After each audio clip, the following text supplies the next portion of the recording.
أعوذ بالله من الشيطان الرجيم. بسم الله الرحمن الرحيم. الحمد لله رب العالمين ولا عاقبة للمتقين ولا عدوان إلا على الظالمين، وأشهد أن لا إله إلا الله وحده لا شريك له، وأشهد أن محمدا صلى الله عليه وآله وسلم عبد الله ورسوله. ما بعد. We thank the Almighty Allah for giving us an opportunity to be here. We thank Him for His mercies that He's bestowed upon us. We bear witness that there is no deity worthy of worship except the Almighty Allah. We also bear witness that the Prophet Muhammad sallallahu alaihi wasallam is His servant and His messenger. Whosoever the Almighty Allah guides is really guided, and anybody who goes astray has nobody to blame but themselves. Today is a Sunday, I believe the 11th day of Ramadan, 1444 years after the hijrah of Prophet Muhammad sallallahu alaihi wasallam. It also corresponds with, I believe, the first day of April or second day of April 2023. Alhamdulillah, in the past couple of days we were able to go through Surah Al-Fatiha and to pick up lessons in Surah Al-Fatiha, pick up the germs, the pearls in Surah Al-Fatiha. One scholar who I studied under in Niger, he's a sheikh from Sierra Leone. His name is Dr. Ismail Sisi. One day I was in his office and then he asked me a question. Now he's retired, he's back in Freetown. And he asked me a question. Kishk? I said, yes. What is, he said, summarize Fatiha in one verse for me. What is Fatiha in one verse? What is the message of Fatiha in one verse? And I was confused. I was like, how can I summarize Fatiha in one verse for you? He said, Fatiha in one verse is Iyyaka na'budu wa Iyyaka nasta'in. That is the essence of our life. We are here to worship the Almighty Allah. And Iyyaka na'budu says, you we worship and you alone we seek help from. And this is very, very clear that we are here to serve the Almighty Allah. And Surah Al-Fatiha, the scholars consider it to be, the introduction to the Quran, or a summary of the whole Quran. Surah Al-Fatiha summarizes everything in the Quran. So if you check almost all the surah, all of them, their message can be linked to Surah Al-Fatiha. All of them. But today we are not going to go to the next surah, which is Surah Al-Baqarah. No, we are going to go to Surah Al-Falaq. To go down there so that at least the verses that we are conversant with, at least we understand the import of the messages that they give us. So inshallah today we are going to do Surah Al-Falaq. Sheikh, can you give us a few verses in Surah Al-Falaq?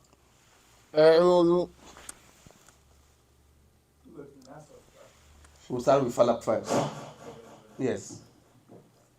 أعوذ بالله من الشيطان الرجيم. نعم. بسم الله الرحمن الرحيم. قل أعوذ برب الفلق من شر ما خلق ومن شر غاسق إذا وقب ومن شر النفاثات في العقد ومن شر حاسد إذا حسد. Bismillah ar-Rahman ar-Rahim. The reason we are starting with Surah Al-Falaq and not Surah Al-Nas is that Surah Al-Falaq and Surah Al-Nas have, the same message that they give. And then I believe they were revealed together. And we're going to look at them together. But when we start with Surah Al-Falaq, it gives us a better understanding of Surah Al-Nas. Surah Al-Falaq has a number of names.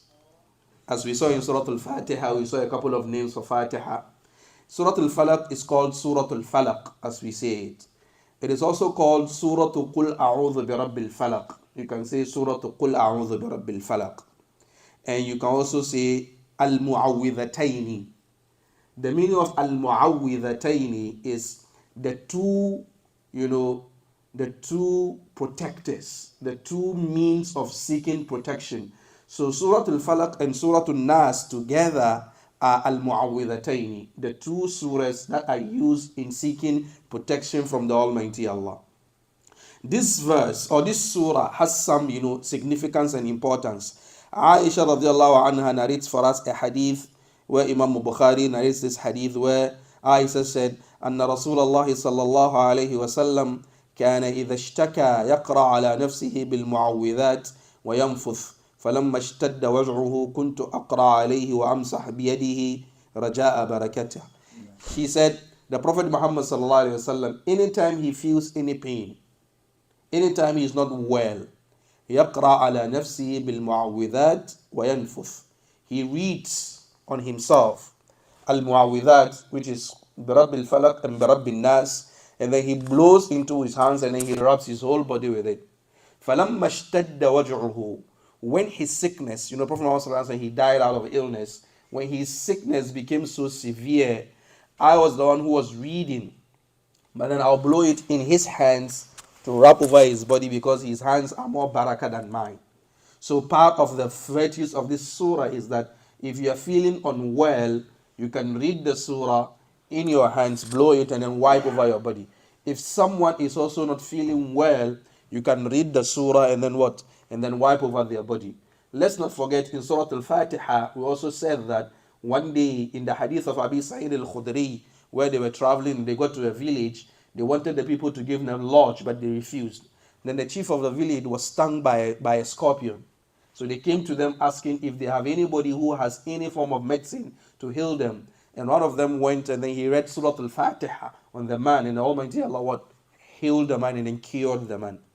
Another virtue of this surah is also a hadith from Aisha radiallahu anha, أن النبي صلى الله عليه وسلم كان إذا آوى إلى فراشه كل ليلة جمع كفيه ثم نفث فيهما فقرأ فيهما قل هو الله أحد وقل أعوذ برب الفلق وقل أعوذ برب الناس ثم يمسح بهما ما استطاع من جسده يبدأ بهما على رأسه ووجهه وما أقبل من جسده يفعل ذلك 3 مرات. Aisha said, the Prophet Muhammad sallallahu alaihi wasallam, anytime he is going to bed at night, he put his 2 palms like this, and then he reads قل هو الله in there, قل أعوذ برب الفلق and قل أعوذ برب الناس, and then he blows into his hands like this, and then he wipes his body. He begins with his head and then his face and then the part of his body that his hands can reach.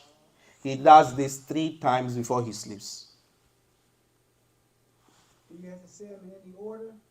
Yes, you say it قل هو الله برب الفلق and برب الناس. You do that. Yes, you do that. You do them 3 times, and these 3 times you wipe your body. It's a form of protection from evil.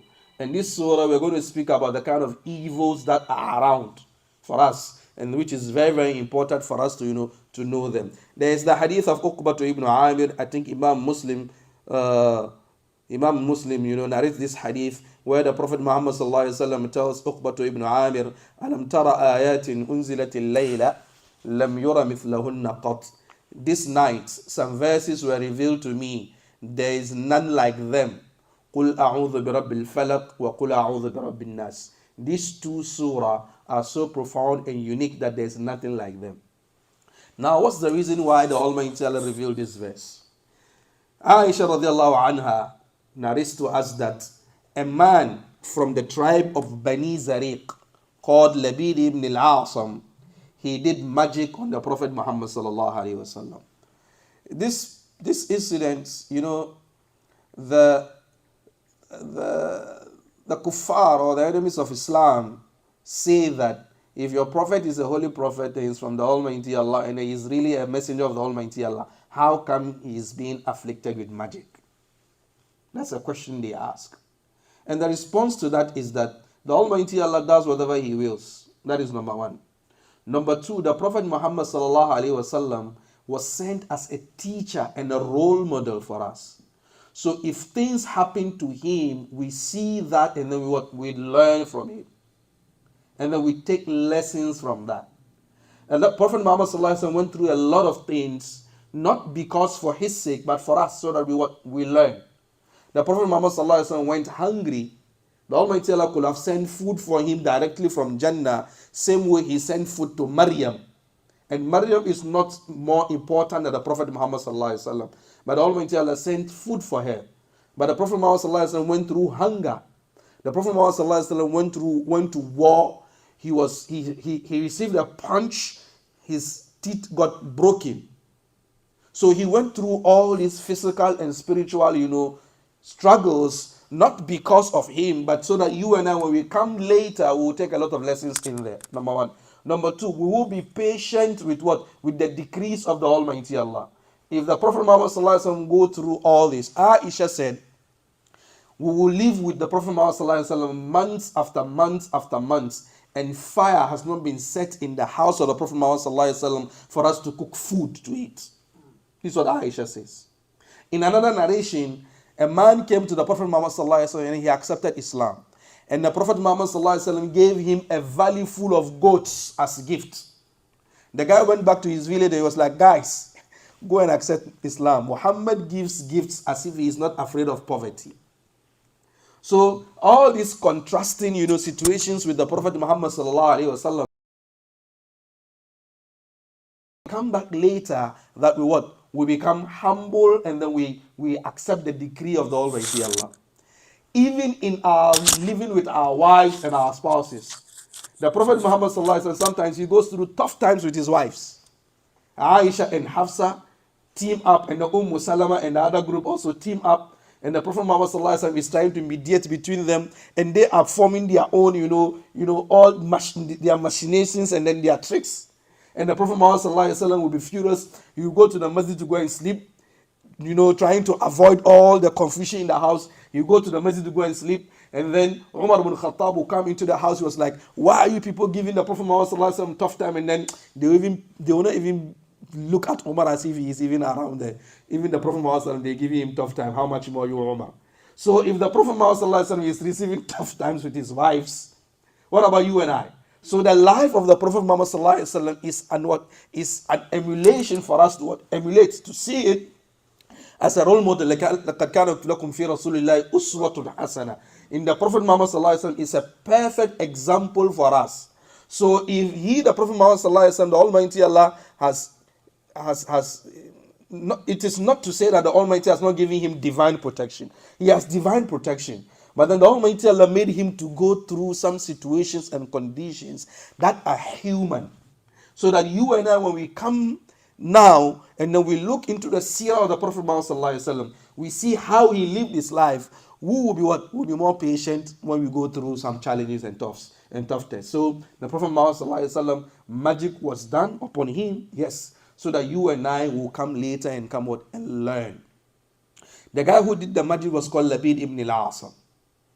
And there was a Jewish boy, he was a Jew. There was a Jewish boy who enters the house of the Prophet Muhammad sallallahu alaihi wasallam. So they deceived the boy to bring hair from the Prophet Muhammad sallallahu alaihi wasallam and then break some teeth of the comb of the Prophet Muhammad sallallahu alaihi wasallam. So it's part of the sunnah of Prophet Muhammad sallallahu alaihi wasallam to have a comb. So you can grow your hair as a Muslim, but then grow it in a way that it looks presentable. Grow it in a way that when people see you, they will not have second thoughts about you. Grow it in a way that is going to be nice and palatable and beautiful. There is a hadith of the Prophet Muhammad sallallahu alaihi wasallam where a young man came into the masjid. His hair was unkempt. He didn't look presentable. And the Prophet Muhammad sallallahu alaihi wasallam gave him sign language with his hand. That get up, go and wash yourself clean, comb, and then come back. So the guy understood and then he left. After some few hours, he came back. And the Prophet Muhammad sallallahu alaihi wasallam, this time he didn't use sign language. He said, "Alaysa hadha afdal min an ya'tiya ahadukum tha'ira ar-ra's ka'annahu shaytan." Isn't this better for us, for you to come here cleaned up, well dressed, nice, with your hair well kept, well presented, better than as you come here with your hair unkept as if you are a shaytan? The lesson we can pick from this, hadith is that first and foremost, when you're going to correct someone, do it in a very tactic and very in a very nice way that the person will be willing to go and implement whatever correction you're giving to the person, instead of publicly trying to humiliate the person or call them out. Why are you dressed this way? Why is your hair this way? No. The person's ego will rebel, will react back. But then if you pull the person aside, oh, brother, in the masjid, and then you pull him aside and then you call his attention to it. And then the person is what? He will respond, in a positive way with a positive energy. And then he will come back, in a nice way. So the Prophet Muhammad, part of his sunnah is he has a chewing stick, a brush, he has perfume with him, and then he has a comb with him. It was the comb that they used to what? To perform the sihr on the Prophet Muhammad sallallahu alaihi wasallam. And then they got from the hair and then the teeth of the comb that they broke. They got a male date seedling. The dates that we used to break our fast with it. They got a male seedling with it, and then they tied 11 knots, 11 different knots, and then they went to a well. I've forgotten the name of the well, Zarwan or Azwan, and then they buried this charm in the well, and the Prophet Muhammad fell ill. Some of the scholars said he fell ill for a year, but then the strongest opinion was that it was for 6 months. So for 6 months, he'll become forgetful. He will do some things as if he has done it. Sometimes he didn't do it and stuff like that. And then one day he told Aisha radiallahu anha that Aisha, I think the Almighty Allah has given me the solution to the problem that I'm facing. She said, what is it? He said, I saw in a dream 2 angels came to me and then they were having a discussion. And one of them said, Ma sha'nu hadha rajul. What is the problem with this man? And the other one said, Matbub. He had been charmed. And then the other one asked him, Man tabba. Who was the one who charmed him? He said, Labid ibn al-Asam. How did you do it? And say he used his comb and then he used his hair and then he buried it in a well called Dharwan. Dharwan, that's the name of the well, called Dharwan. So the Prophet Muhammad sallallahu alaihi wasallam called Ali and Zubair and Ammar ibn Yasir. And then they went and they reported back to the Prophet Muhammad sallallahu alaihi wasallam that due to the efficacy and the power of the magic that was done, the water had turned into red. The color of the water has turned red. So they collected the water from the well. They got to the bottom of the well. After he buried it in the well, he placed a stone on where he had buried it. So they took away the stone, they dug it, and then they pulled it out, and then they brought it to the Prophet Muhammad sallallahu alaihi wasallam. Last time in our tafsir lesson, we spoke about seeking protection. We spoke about Qul huwallahu bi rabbil falaq bi rabbin nas, and I made a statement which is not true. Qul huwallahu was not a part of it. It was only bi rabbin nas, falaq and bi rabbin nas. And Sheikh, reminded me when we went back home, and because we're going to treat it, I need to, make that, correction, that there were 11 knots. And Surah Al-Falaq has 5 verses, and Surah Al-Nas has 6 verses. If you add them together, how many verses? 11 verses. So if the Prophet Muhammad reads one verse, Qul a'udhu bi rabbil falaq, and then one knot is untied.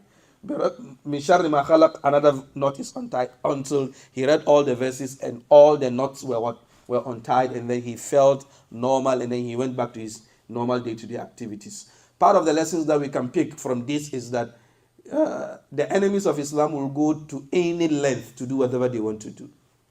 And then the Jews in Medina really proved that. Sometimes they know that the Prophet Muhammad sallallahu alaihi wasallam, he loves the thigh of goats. He likes it.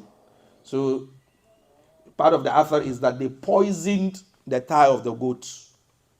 So the Prophet Muhammad sallallahu alaihi wasallam will eat it and then he will die. And the author tells us that the thigh spoke to him and told him, Ya Muhammad, don't eat me, I am poisoned. So the Almighty Allah gave him divine protection.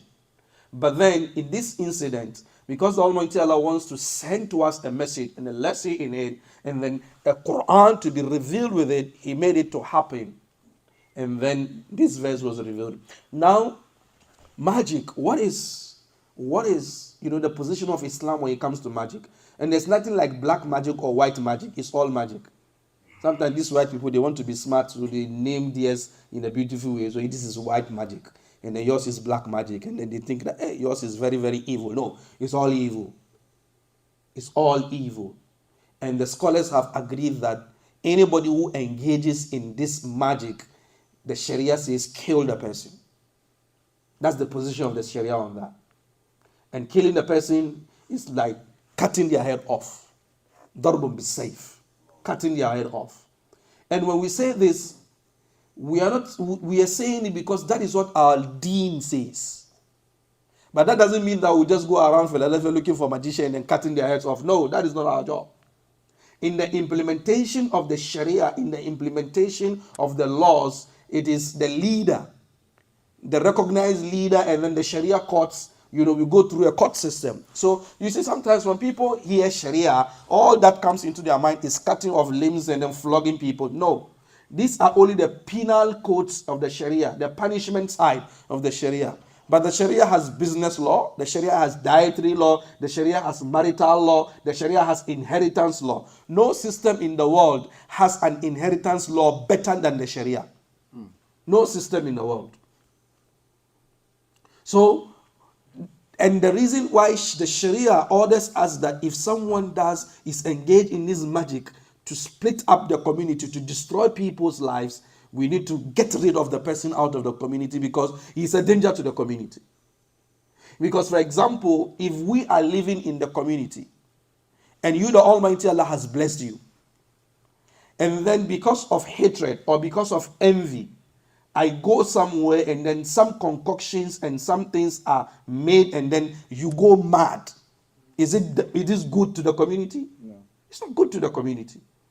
Or someone is in the community, the Almighty Allah has blessed him with wealth. If the masjid needs help, he gives out, halal loans to us for us to be able for the masjid to stand on his feet. And then someone somewhere is not happy about that. And then he goes and then he does sihr and then the person dies. It is to the detriment of the community. Or someone is living with his wife peacefully. And then he goes up and then he splits the husband and the wife. And it becomes a problem. Or we have a young man in the masjid, a child, a teenager who loves the masjid, who is a hafiz of the Quran, who has potential. Because your kids do not have the potential of this kid, you go and then you destroy the child. Is it something that we must entertain in our communities? No. So the Sharia is very, very clear on this, that anybody who wants to destroy members of the community through envy, through jealous, through hatred, and then he goes to use all these evil ways to do so, if it is established that it is a fact, the community will be safe.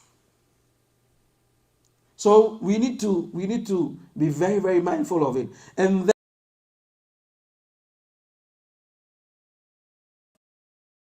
فَقَدْ كَفَرَ بِمَا أُنزِلَ عَلَى مُحَمَّدٍ صَلَى اللَّهُ عَلَيْهِ وَسَلَّمَ. If for any reason you get up to go to any of these magicians, all these charlatans, these soothsayers, these thieves, these fraudsters, these scammers, these kuffar, if you go to them and then you ask them a question and then they give you an answer and then you believe in what you said, salam alaikum, you are no longer a Muslim. This is part of Nawaqid al-Islam. Part of the things that takes a person out of Islam. That you go to someone who is a magician. Someone, and in the local parlance, in the French, they say marabout, and then in the English part we say malam. They are not marabout, they are not malam, they are thieves. They are thieves. They steal your money and then they steal your iman too. They cause destruction. They cause problems. Wallahi, sometimes you are living peacefully with your wife and then you have a small misunderstanding and then it becomes a problem. She wants to control you sometimes. Most often than not, it comes from the woman. She wants to control the husband. If you ask her, what do you want? I only want his head. I don't know if she gets your head, she will cook biryani with it or she will cook, fried rice with it. And then she goes to see this guy. And this guy tells her, if you want to have control over your husband, bring your blood from your menstruation. Yes, they do it. Drink it? Not drink it. Not drink it. What they do is that whatever she uses to cover up for her menses, that's what she sends to the man. Oh. So, no, I understand. So they bring that. Sometimes she's able to get, some of the spots of the blood, and then they send it to this guy. And these guys, subhanallah, they use verses of the Quran. Sometimes they turn it upside down. You see Fatiha, wala dhalin is the end. They start from wala dhalin backwards. And then they mix it with the blood. And then sometimes they tell her that mix it with water and then sprinkle it into his food for him to eat. This is how dangerous they go. Some of them, the shirk is so dangerous that you have to bury some animals alive. They give you specifics. Get a black goat, get a white ram, get a red cockerel, and then they bury them alive. Sometimes the cockerel, they bury the cockerel alive. If the cockerel is alive after 3 days in the grave, they pull the cockerel out and then they slaughter it. And then they what? They gather the blood. Now they cook the animal, the chicken, they cook it, and then they take out the bones without breaking the bones. Now the blood that they collected, they will use it to fry these bones. And then they crush the bones into powder, and they use the powder for something. There are different ways that they do all this evil magic. And then sometimes you find some people, they are the scholars, they are the sheikhs, and that is what they do. They don't teach people Quran, they don't teach people hadith, they don't do da'wah, they don't do anything. But anytime they mention scholars, shuyukh, wali, they are the ones in front. Because this is what they do. And sometimes you are faced with some challenges in life. Maybe your businesses are not moving on smoothly. Maybe you are married, there are no kids. And then you go and seek their help. And then they turn things upside down for you. So, magic is real. The Mu'tazila say, no, it's not real. It's just, some illusion. No. For us, Ahlus Sunnah wal Jama'ah, magic is real. It happens. It is there. It is true. We believe in witches and wizards. We believe that they are there. They have the potency. It's the Almighty Allah who created all these things. We believe in that. If you disbelieve in that and say, no, it is not true, you are going against established verse in the Quran and established Sunnah of the Prophet Muhammad sallallahu alaihi wasallam.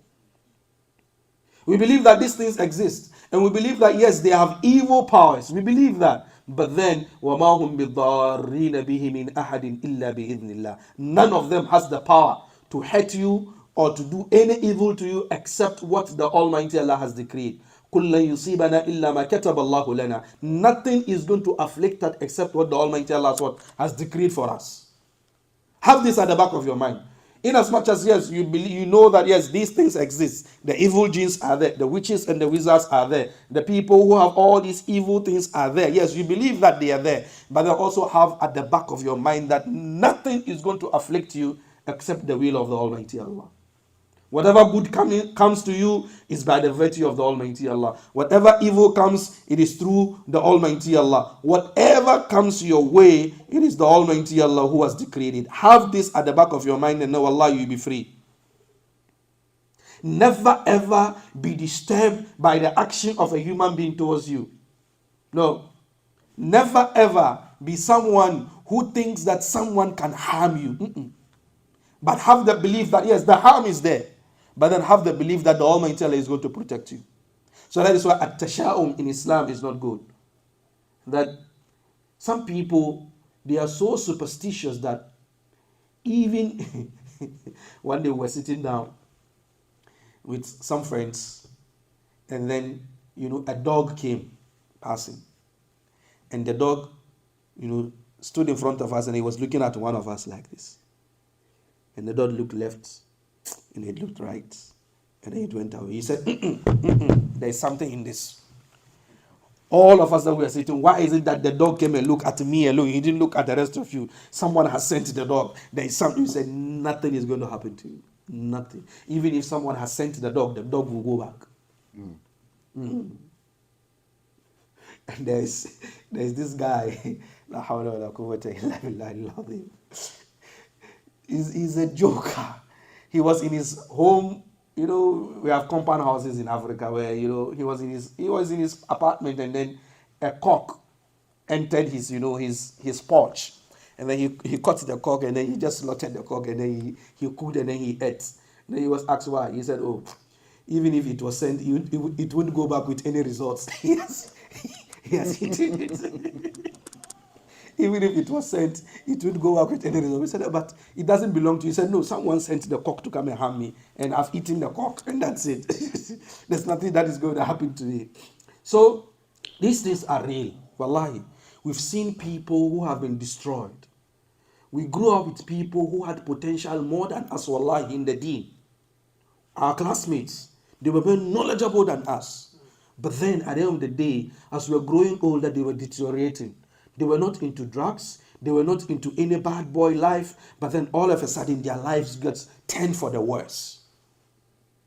And strange things. Wallahi, there was a boy that we were together in Cape Coast. Fine, able-bodied, thick, tall boy. Wallahi, he just fell sick all of a sudden. And he started shrinking. When we did the ruqyah to him, he vomited an 8-inch nail from his throat. A nail, 8-inch nail from his throat. How did he get there? A nail hammer. How did he get there? Voodoo. This is the extent that they get to destroy people, to change people's lives. And people, and we have, the problem is that some young people need quick money. So they engage in all kinds of, I have a student that I taught, my own student back home, I taught. They went to Benin, your country. Benin, yes. 6 of them. They slept in caskets, in coffins, to make money. And they were told that one of them is going to be used for the money ritual. And they agreed. And then they slept in the casket. And then one of them died. These guys came back to Accra. They were filthy rich. Excuse my language. This young guy that I'm speaking of, he had homes in Johannesburg, South Africa. He had homes in Ghana. The cars that he was using, they couldn't be serviced in Ghana. He had to ship them to Europe or to America for servicing. Those were the cars that he was using. He got to a point whereby he was not spending cedis in Accra. He was spending dollars. Even if he bought a sachet of water, he gives $100. Then one day in his house, he saw only a hand floating in the air. And then he received a slap. Pow! Pow! Now he is mad 50%. You know, there is 100% madness and there is 50% madness. 100% when you go, you are gone. But 50%, sometimes you go and then you come back. Sometimes you go and then you come back. He's roaming about. Now in Accra, he's gone haywire. 50% mad. So sometimes he comes back to his senses, and then the things that he says, what they have been doing, they sleep with married women. And when they sleep with, part of the things that they do, when they sleep with the married women, they collect the money, the semen, and then they send it to these marabouts, and they use it to do a lot of things for them. Yes.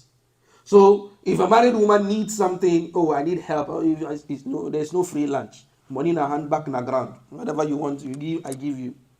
And because of desperation of some women, they go and then they go behind their husbands to sleep with these young boys, and these young boys, sometimes they shoot videos of it. Yes.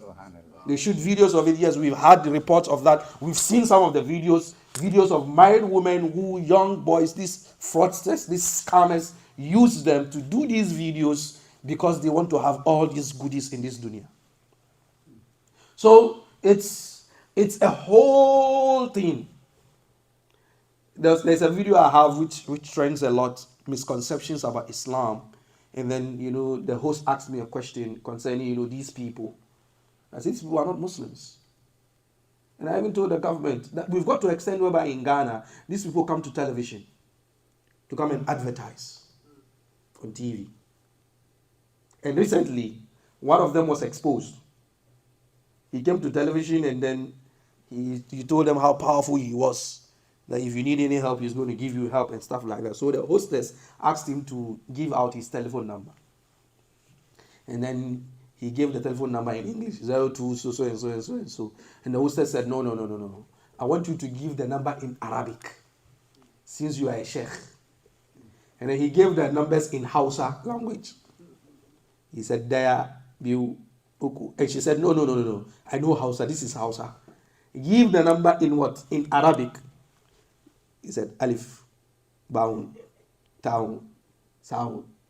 What is Alif, Baun, Taun in Arabic language? That's the alphabet. That's a liar. He was exposed big time. So, these people, wallahi, the Almighty Allah knows the evil of the world. And then he gave us what? The solutions to that. So when Almighty Allah said, قُلْ أَعُوذُ بِرَبِّ الْفَلَقِ, oh, the Prophet Muhammad sallallahu alaihi wasallam, say, أَعُوذُ, I seek refuge, بِرَبِّ الْفَلَقِ, with the Lord of Al-Falaq. And Falaq, the scholars have had different, definitions for Al-Falaq. The first one is morning, the splitting of, the night from the day to bring morning. Some of them said, Sijnun fi Jahannam, that Al-Falaq is a prison in Jahannam. So you are seeking refuge from this prison in Jahannam. Some of them said, like Ubay ibn Ka'b said, Baytun fi Jahannam, إِذَا فُتِحَ صَاحَ أَهْلُ النَّارِ. Falaq is a corner in Jahannam. In Jahannam, Falaq, if it is opened, the people in Jahannam must scream because of the problems that are coming from that corner in Jahannam. So this is a very powerful dua. Ya Allah, I seek refuge from you from Falaq. Another narration by Al-Kalbi says, Al-Falaq wadin fi Jahannam, is a valley in Jahannam. Abdullah ibn Umar says, Shajaratun fi nar, Al-Falaq is a tree in Jahannam. Sa'id ibn Jubair says, Jubbun fi nar, it's like a blanket in Jahannam.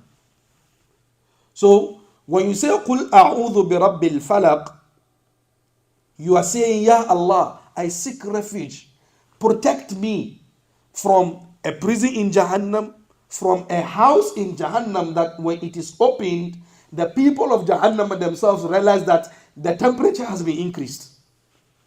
And they start screaming. Imagine Jahannam, how it is. And then there is somewhere in Jahannam that if it is opened, the general population in Jahannam were like, no, the temperature has gone up. And they are screaming. Or it is what? It is a tree in Jahannam. Of course, if it is a tree in Jahannam, then some people will be fed with it. And that it is also what? A blanket in Jahannam. May the Almighty Allah safeguard us. And it is also a subh, that it is morning. So when we say the morning too, the morning comes with a lot of things. Daybreak.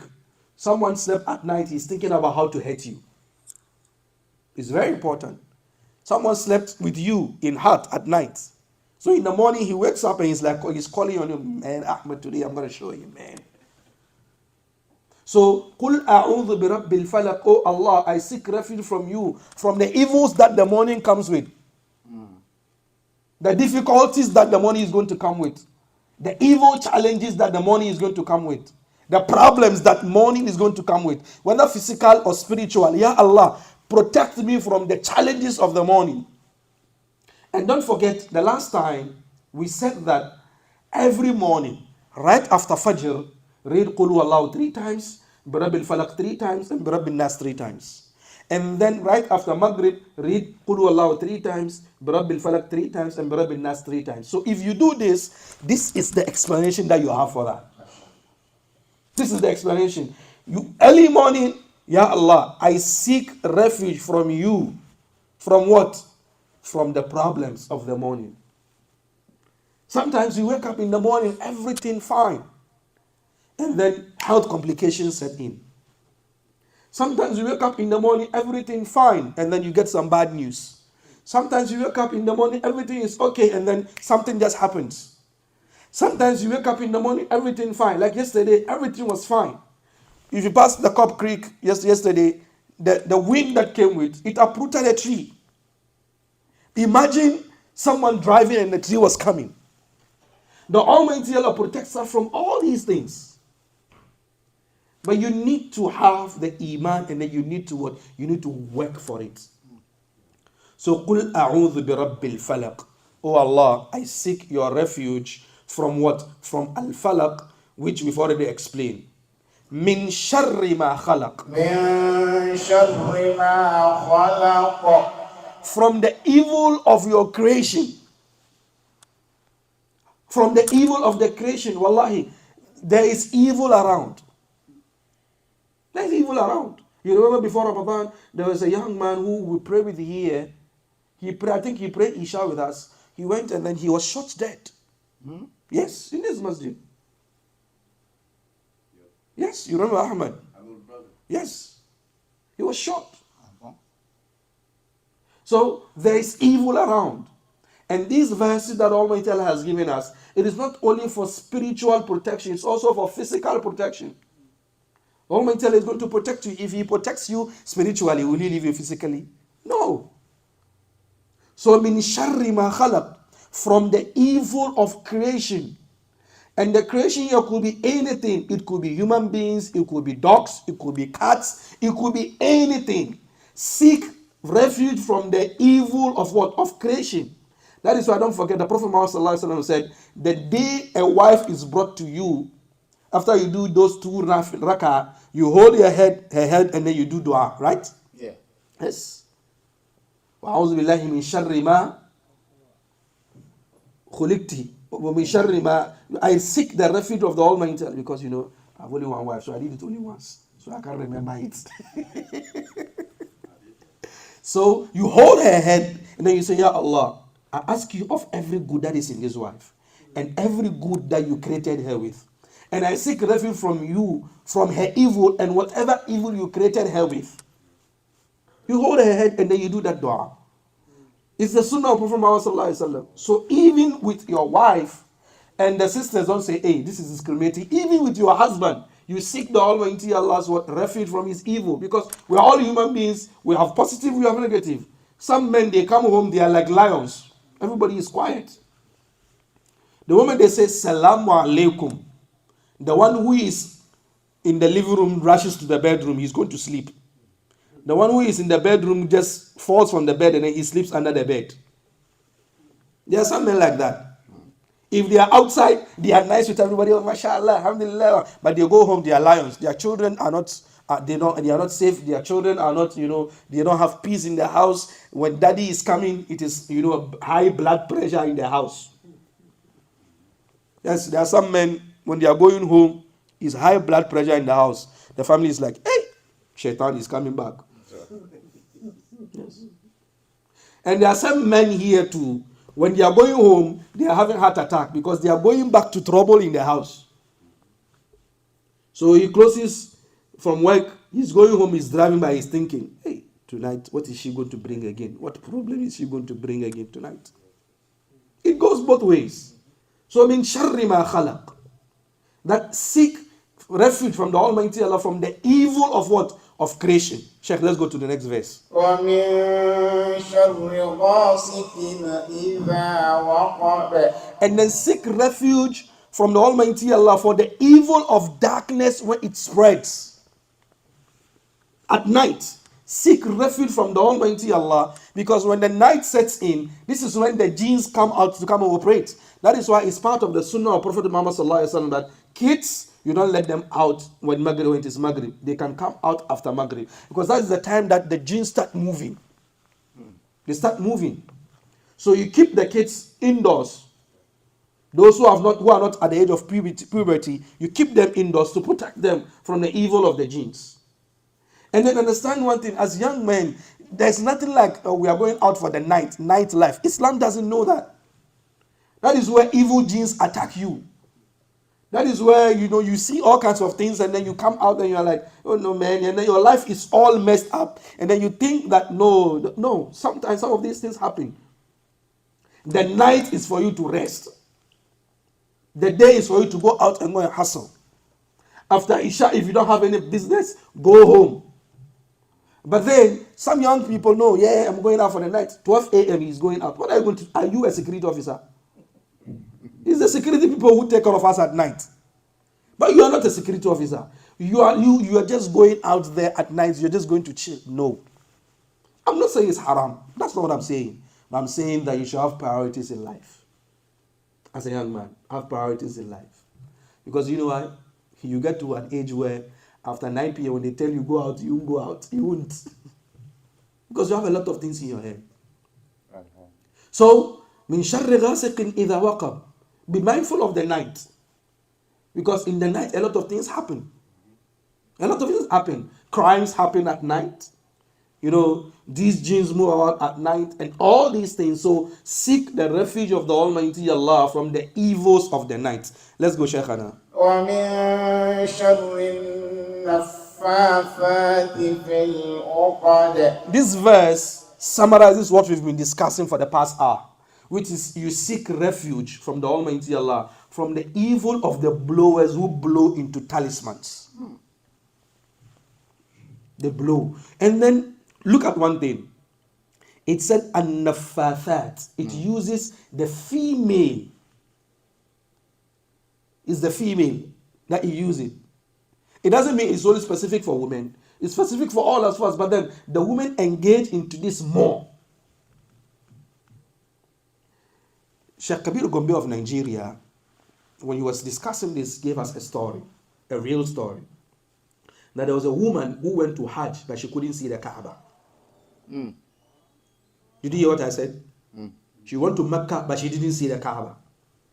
She entered the Haram. She entered the Masjid, but she couldn't see it. Now I'm going to explain why. Now I'm going to tell you why. She entered the Haram, she couldn't see the Kaaba. After the rites of Hajj had finished, she was complaining to her sister. I've come to Mecca, but they say Kaaba, Kaaba. I've not seen the Kaaba. They were like, are you serious? Did you enter? He said, yeah, I entered the Masjid. Did you do tawaf? Yes, I saw us going around something, but I can't see what we are going around. So they held her, they entered into the Haram. They used her hand to touch the Kaaba. She said, yes, I can feel I'm touching something, but I can't see it. She was not blind.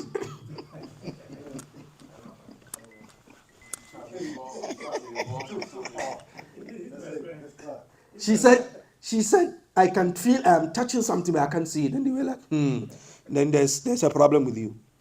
So they went and saw a sheikh that this is what has happened. What is the explanation? He said, maybe you've done something wrong.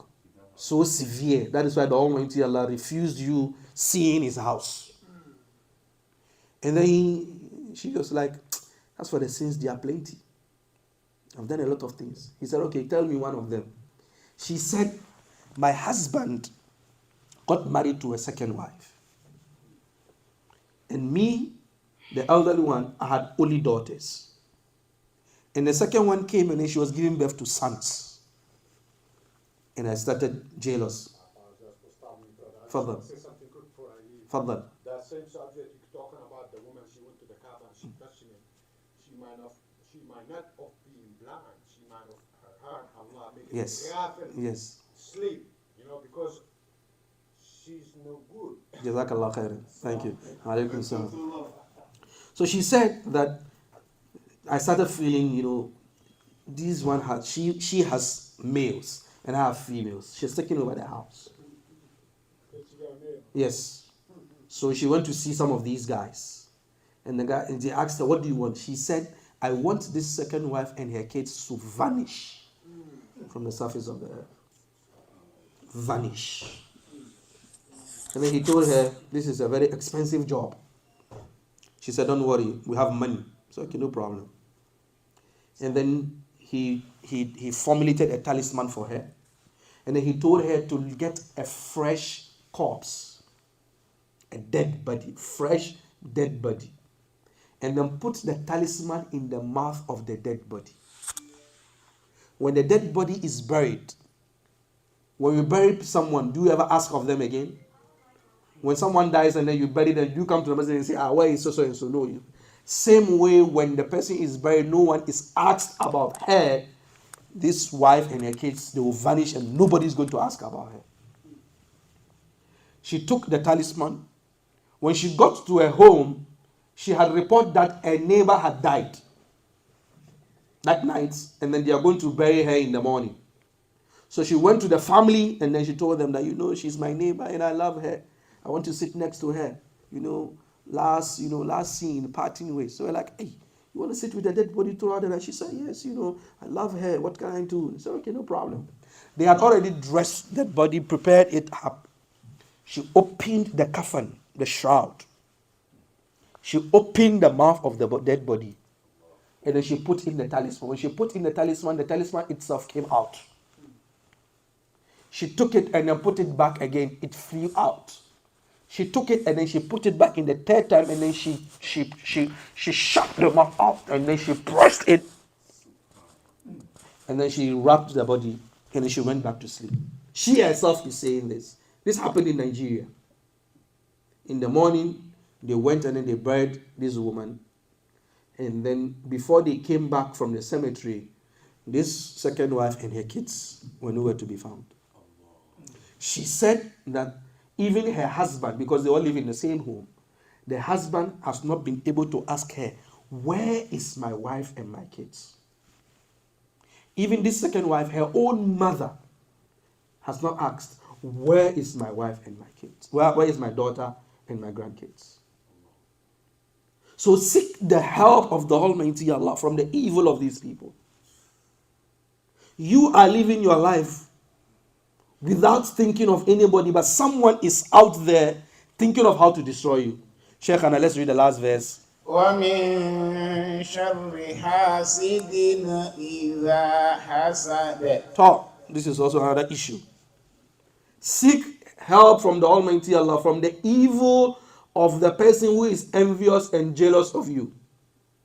This person might not go out there to go and look for evil to befall you, no.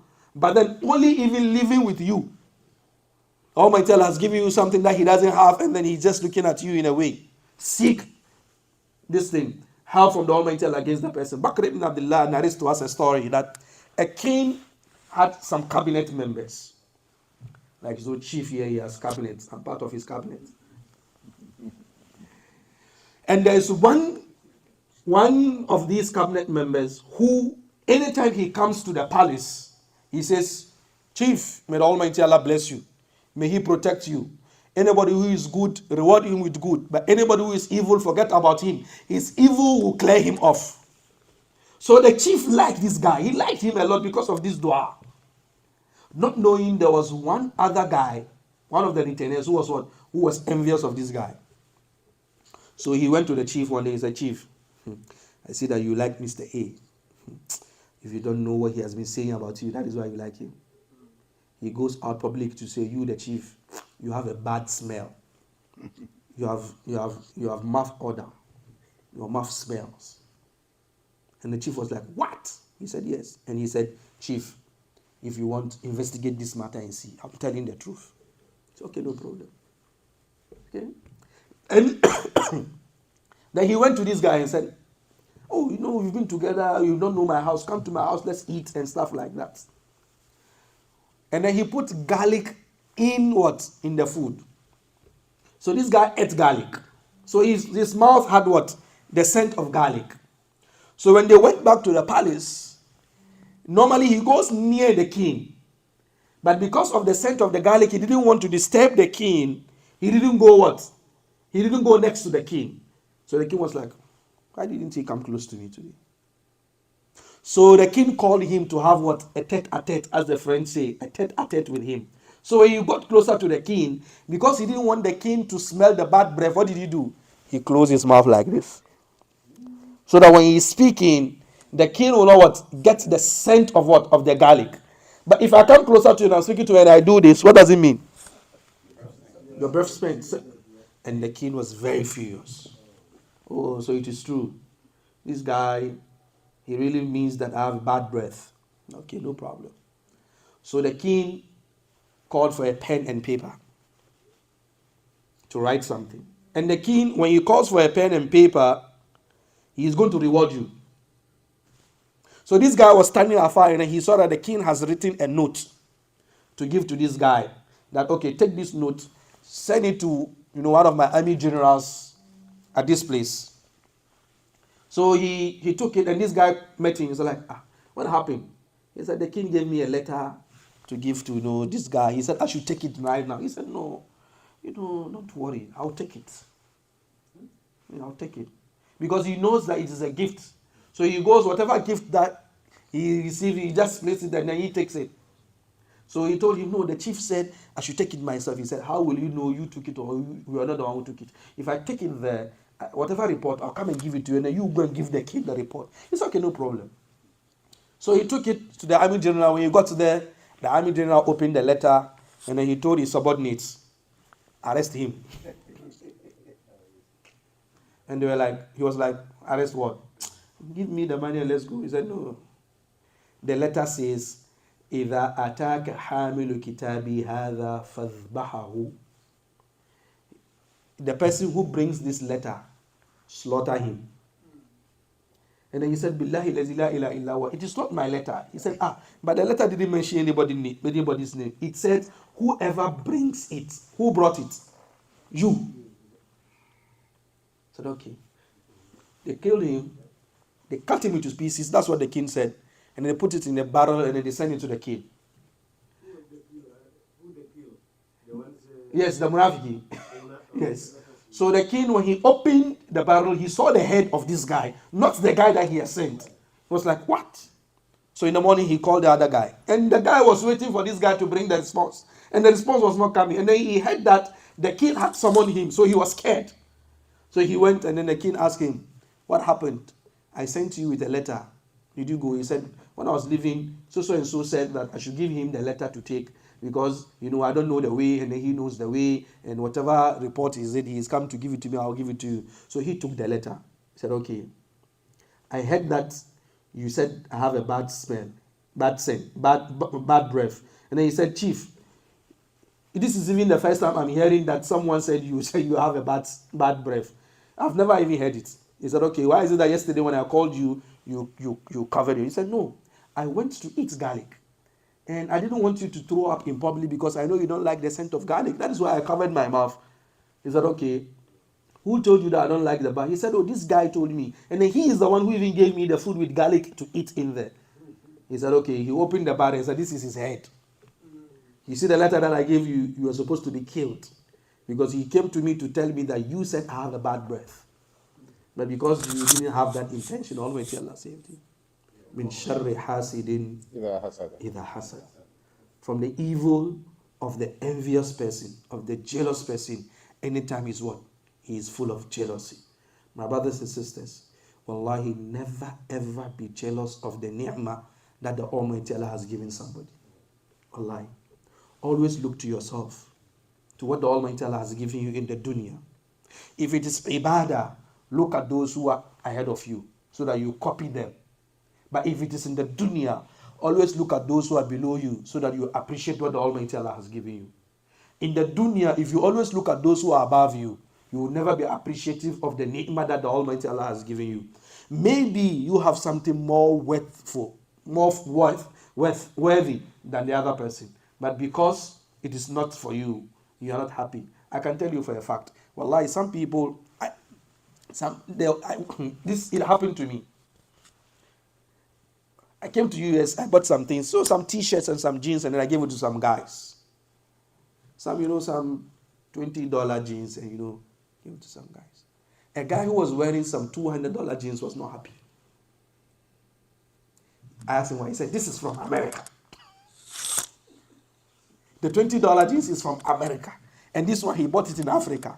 So, it's like, he is not content with what he has. Well, be content with what you have. Be okay. Your one jalbab, that's what you have. Wash it all the time. Iron it. And come to the masjid. Nobody's going to sack you. Nobody's going to sack you. Be content with what you have. Your rickety car that you have, that is worn out and old, come to the masjid and park in the parking lot. Will we sack you? We won't sack you. Come. That's it. Whatever you have, that's yours. Whatever other people have, that is what the Almighty Allah has given them. And that's it. But then if you look at what other people have in the dunya, first thing for what they have, or questioning what they have, you are fighting with Almighty Allah. You are saying that Allah doesn't know how to distribute His goodies. And that has been the bane of some Muslims, that they are not satisfied with what they have. They see what other people have, and this creates a lot of problem for them. Someone said when we were kids, it's people who are obese and have high cholesterol that have high blood pressure. But today, even slim people have high blood pressure. You know why? It's because of envy and jealousy. I see you wearing a new dress, my heart beats. I see you have a new car, my heart beats.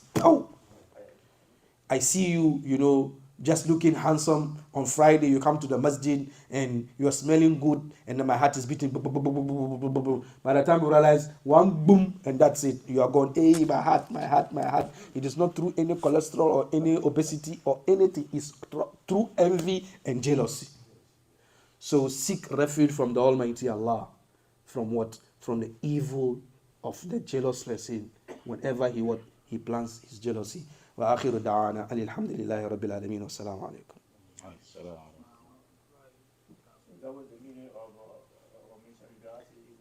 ومن شر غاسق إذا وقب is seeking, refuge from the night anytime it spreads. Yes.